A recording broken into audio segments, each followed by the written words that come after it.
तो भाई 10,000 रुपीज से कम की प्राइस रेंज में आप में से बहुत सारे लोग इंक्वायर करते हैं यार कोई बढ़िया सा अकूस्टिक गिटार सजेस्ट करो। तो आज यहाँ पे मेरे पास एक बड़ा ही जबरदस्त गिटार है और एक चीज मैं आपको बताना चाहूंगा कि इस साल ना फाइनली यार हर प्राइस रेंज में मैं एक लिस्ट कंपाइल करके दूंगा जिसमें आपको ना कंफ्यूजन कम होगी और आप जो है इजीली गिटार चूज कर पाएंगे। तो भाई अंडर 10,000 रुपीज ये वाला गिटार मेरे हिसाब से भाई काफी बढ़िया रहता है। This is one of the best guitar जो कि मैं आपको रेकमेंड करूंगा। तो यहाँ पे आज मेरे पास है एक बड़ा इंटरेस्टिंग मॉडल और इस ब्रांड के बारे में आप में से कई सारे लोग पहले से जानते होंगे। तो ये है हेक्स का F70M और यहाँ पे मेरे पास खाली ये नहीं है, इसका एक और वेरिएंट है and that is the F72M। तो यहाँ पे भाई ये दोनों मॉडल जो है काफ़ी अफोर्डेबल है। सबसे पहले भाई प्राइस की बात कर लूँ तो ये गिटार्स आपको मिल जाते हैं 11,000 रुपीज़ के और ये 10,000 रुपीज़ के कैसे पड़ सकते हैं उसके लिए आप जो है डिस्क्रिप्शन जरूर चेक कर लीजिएगा। तो भाई F70M और F72M ये दोनों गिटार जो है हेक्स के एंट्री लेवल गिटार्स है और भाई एंट्री लेवल से ना मतलब आप अंडर एस्टिमेट मत करना क्योंकि यार हेक्स एक ऐसा ब्रांड है जो कि काफ़ी यार प्रीमियम गिटार्स जो है अफोर्डेबल प्राइस पॉइंट पे दे रहा है।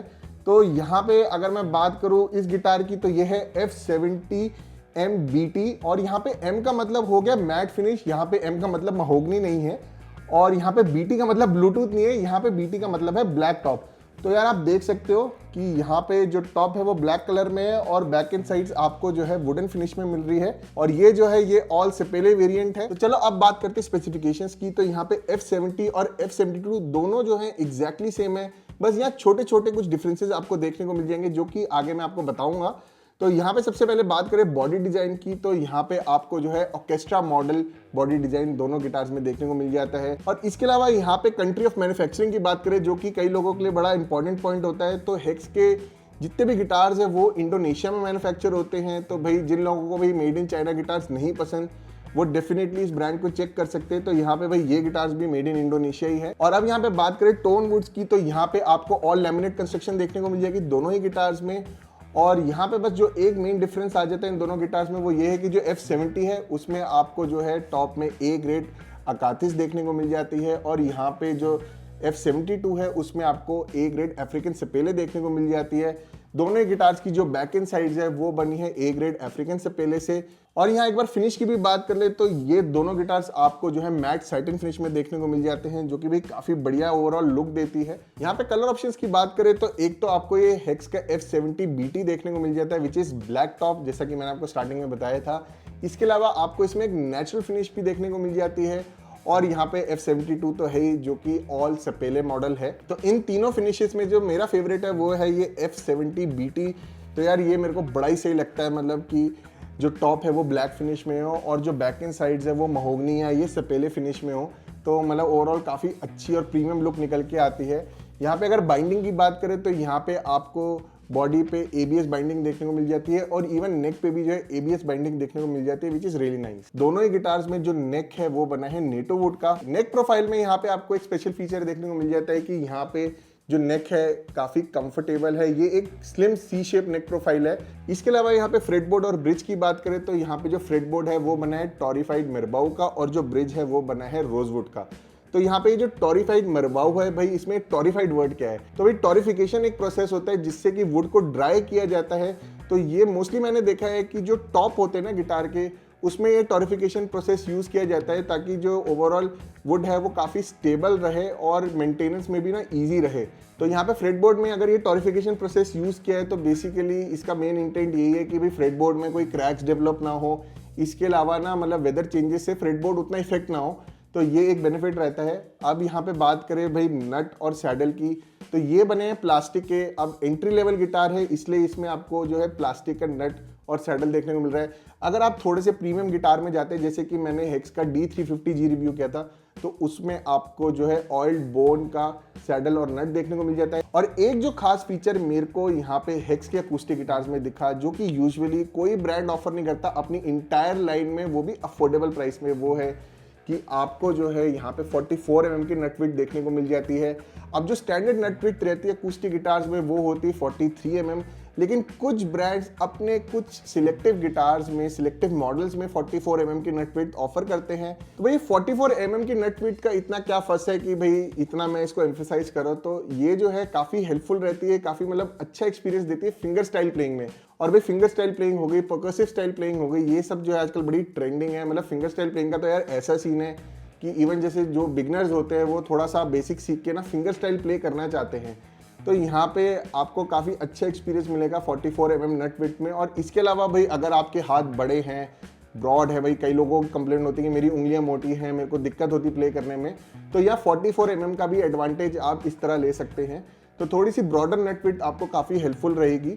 अब यहाँ हार्डवेयर की बात करें तो यहाँ पे आपको मिल जाती है प्रीमियम डाइकास्ट ट्यूनिंग कीज, और भाई F70BT जो है उसमें आपको मिल जाती है ब्लैक कलर की ट्यूनिंग कीज। इसके अलावा जो F72 है उसमें जो है क्रोम कलर की ट्यूनिंग कीज देखने को मिल जाती हैं। अब यहाँ पे बात करें फ्री एक्सेसरीज की, तो हर हेक्स के गिटार के साथ आपको जो है एक पैडेड बैग फ्री मिलता है यहाँ पे। लेकिन जो बैग की क्वालिटी है वो डिफर कर सकती है प्राइस के हिसाब से। मतलब एंट्री लेवल रेंज के गिटार में आपको अलग क्वालिटी मिलेगी बैग की, और अगर आप जो है थोड़ा एक्सपेंसिव जैसे 20-25 हज़ार का गिटार लेते हैं तो उसमें आपको अलग क्वालिटी मिलेगी बैग की। तो यहाँ पे F70 के साथ आपको जो है काफ़ी बेसिक सा बैग मिलता है। मतलब ये जो है थिन पैडेड है और काफ़ी डिसेंट क्वालिटी का है। तो अगर आपने भाई घर पे रखना है गिटार को तो ये बैग सफिशिएंट है, आप इसमें आराम से स्टोर कर सकते हैं। कभी कभार आपने कैरी करना है आप कर सकते हैं, लेकिन यार अगर आप फ्रीक्वेंटली गिटार को बाहर ले जाना चाहते हैं, जैसे गिटार क्लासेस हो गया, स्कूल हो गया, कॉलेज हो गया, तो उसके लिए मैं आपको रेकमेंड करूंगा कि फिर आप एक अच्छे बैग में इन्वेस्ट करें। ये थिन पैडेड है, मतलब ये नहीं चल पाएगा अगर आपको डेली कम्यूट करना है गिटार लेकर। और इस बैग के अलावा भी आपको कुछ चीज़ें मिलती हैं। तो यहाँ पर एक तो आपको ये एलन की मिलती है ट्रेस रॉड एडजस्ट करने के लिए, और ये चेरी पिक गार्ड मिलता है। तो भाई ये पिक गार्ड अलग से इन्होंने दिया है, ये बड़ा अच्छा किया कि लगा कर नहीं दिया, क्योंकि भाई एज ए गिटारिस्ट हम बड़े फंसी होते हैं, कईयों को पिक गार्ड पसंद आता है, कईयों को नहीं आता है। तो अच्छा भाई अलग से मिल रहा है, आपको लगाना है तो लगाओ, नहीं लगाना तो भाई पड़े रहने दो, कोई दिक्कत नहीं है। और यहाँ पे एक बड़ी इंटरेस्टिंग चीज़ भी आपके साथ में शेयर करना चाहूँगा कि अगर आप जो है सपोज F70 लेने का सोच रहे हैं, इसमें पिकअप का ऑप्शन नहीं है और आपको जो है एक इलेक्ट्रोअकूस्टिक गिटार चाहिए, क्योंकि आई नो बहुत सारे लोग जो है काफ़ी सस्ते गिटार से थोड़े से अच्छे गिटार पे आना चाहते हैं। तो मोस्टली सब लोगों का बजट ऐसे 10-15 हज़ार रुपये होता है, कईयों का 20 हज़ार होता है, और इसमें सब कोई यही चाहता है यार बेस्ट से बेस्ट चीज़ मिले। तो यहाँ पे क्या है भाई, प्रोक्राफ्ट जो है एक बड़ा अच्छा फीचर लेके आया है, जिससे क्या है कि जब आप गिटार ले रहे हैं ना, तभी आप जो है अपने उस प्लेन अकूस्टिक को इलेक्ट्रो अकूस्टिक या ट्रांस अकूस्टिक बना सकते हो, वो भी काफ़ी अच्छे प्राइस पॉइंट पे। तो जैसे ये F70 है, ये है अभी अराउंड 11,000 का है, और मैंने जैसे आपको बताया कि अंडर 10,000 मिल जाएगा आपको। तो यहाँ पे गए F70 आपने खोला, आपने जैसी इस प्रोडक्ट पेज में स्क्रॉल किया नीचे की तरफ, तो यहाँ पे आपको पिकअप के ऑप्शंस देखने को मिल जाएंगे। तो यहाँ पे आपको जो है बेसिक पीजो पिकअप भी मिल रही है इक्वलाइजर वाली, इसके अलावा ब्लेंड पिकअप भी मिल रही है जिसमें आपको पीजो प्लस कंडेंसर माइक वाला ऑप्शन देखने को मिलता है। इसके अलावा आपको कई ट्रांस अकूस्टिक पिकअप्स भी मिल रही हैं। तो आप जो है इन पिकअप्स में से एक चूज कर सकते हैं और एज अ बंडल इसको खरीद सकते हैं। तो इसमें आपको बेनिफिट क्या रहेगा कि ये जो पिकअप है आपको प्री इंस्टॉल्ड मिलेगी जब गिटार आपके पास आएगा। तो इसका बेनिफिट क्या रहेगा कि भाई आपको अगर ट्रांस अकूस्टिक बनाना है तो अंडर 20,000 आप जो है इस गिटार को ट्रांस अकूस्टिक भी बना सकते हो। तो ये यार एक बहुत ही बढ़िया चीज़ है, क्योंकि ट्रांस अकूस्टिक अब तक जो है 20,000 से ऊपर की प्राइस रेंज में रहते थे, लेकिन ये चीज़ जो है काफ़ी इंटरेस्टिंग हो जाती है कि आप अपने हिसाब से जिस तरीके की पिकअप चाहते हो उस तरीके की पिकअप आप लगा सकते हो। तो चलो यार अब जो है साउंड चेक कर लेते हैं इन दोनों गिटार्स का।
तो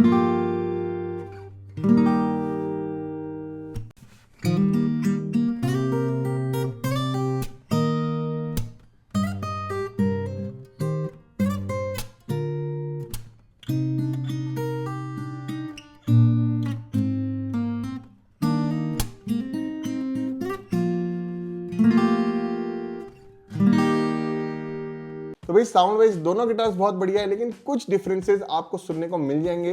तो यहाँ सबसे पहले बात करें टोनल प्रॉपर्टीज की, तो यहाँ पे जैसे कि हेक्स F72 और F70 जो है वो एक ऑर्केस्ट्रा मॉडल डिजाइन है, तो यहाँ पे आपको ना बेस काफी प्रोमिनेंट सुनने को नहीं मिलेगा। ओवरऑल जो है एक काफी वेल बैलेंस टोन सुनने को मिलती है। लेकिन यहाँ पे क्या है कि F70 और F72 में जो एक मेन डिफरेंस मुझे फील हुआ वो ये था कि जो F70 है दैट इज ब्राइटर और जो F72 है वो मेलोअर है। और इसके अलावा जो ओवरऑल टोन थी वो मुझे थोड़ी पंची लगी F70 में एज कम्पेयर टू F72। तो यार ये टिपिकल डिफरेंस आपको सुनने को मिलेगा ही, क्योंकि ये जो Agathis with sapele back and sides वाला है ये थोड़ा सा ब्राइटर रहेगा ही when compared to all sapele variant. तो ये आपकी पर्सनल प्रेफरेंस है कि आपको कौन सा गिटार पसंद आया, और हाँ मुझे कमेंट में भी जरूर बताना कि इन दोनों में से आपको कौन सा अच्छा लगा। तो चलो भाई प्रोज एंड कॉन्स की भी बात कर लेते हैं। तो यहाँ सबसे पहले प्रोज की बात करें तो भाई आपको एक काफी वेल बिल्ट और स्टेबल गिटार मिल रहे हैं under 10,000 rupees, which is very value for money. यहाँ पे ये मेड इन इंडोनेशिया है, which is again a plus point कि जो लोग भाई मेड इन चाइना गिटार नहीं प्रेफर करते। और प्लेबिलिटी वाइज बात करूँ तो ये गिटार्स मेरे को भाई काफी बढ़िया लगे, मतलब इनका right out of the box जो सेटअप था वो काफी बढ़िया था, तो ये एक चीज बहुत अच्छी है। और इसके अलावा जो 44 mm की नट विड्थ है that is again a very unique feature जो कि आपको इस गिटार में मिल रहा है। तो मतलब प्रोज काफी सारे हैं, लेकिन यहाँ पे अगर कॉन्स की बात करूँ तो यहाँ पे यार खाली एक शेप है इस गिटार में अभी ऑर्केस्ट्रा मॉडल जो है। तो मैं एक्सपेक्ट करूंगा यार हेक्स को जो है एक ड्रेडनोट साइज गिटार भी इसमें डेवलप करना चाहिए, एंड इवन अगर कोई कटअवे डिजाइन का गिटार हो तो वो भी आना चाहिए, क्योंकि इस प्राइस पॉइंट में ना इस तरीके के हेक्स जैसे ब्रांड के गिटार होना बहुत ज़रूरी है कि हर शेप अवेलेबल हो। तो फ्यूचर में आई एक्सपेक्ट कि हेक्स जो है और भी शेप्स जो है अफोर्डेबल प्राइस रेंज में लॉन्च करे। और इसके अलावा बैग जो है वो मेरे को डिसेंट लगा, मतलब थिन पैडेड है, तो बैग में आप ज़रूर इन्वेस्ट करना अगर आप इसको कैरी करना चाहते हैं। तो यार ये तो थे प्रोज एंड कॉन्स। तो यहाँ पे वीडियो को कंक्लूड करें तो under 10,000 rupees currently this is one of the best guitars in India. और मैं बेस्ट इसलिए बोल रहा हूँ क्योंकि यहाँ पे आपको जो है एक काफ़ी वेल बिल्ट और स्टेबल गिटार देखने को मिल रहा है। मतलब hex has impressed me since day one, काफ़ी बढ़िया क्वालिटी के गिटार्स ये मैन्युफैक्चर कर रहे हैं। तो ये गिटार आपको कैसा लगा मुझे कमेंट करके ज़रूर बताइए। अगर आज की वीडियो आपको पसंद आई हो तो इसको लाइक करिए, शेयर करिए, और अगर आपने अब तक चैनल को नहीं सब्सक्राइब किया है तो ज़रूर कर दीजिए। साथ ही साथ बेल आइकन पर भी क्लिक कर दीजिएगा ताकि जब भी मैं कोई वीडियो अपलोड करूँ आपको उसकी नोटिफिकेशन मिल जाए। आप मुझे फॉलो कर सकते हैं फेसबुक और इंस्टाग्राम पे, जिसके लिंक्स मिल जाएंगे आपको डिस्क्रिप्शन में। मैं मिलता हूँ आपसे अगली वीडियो में। बाय।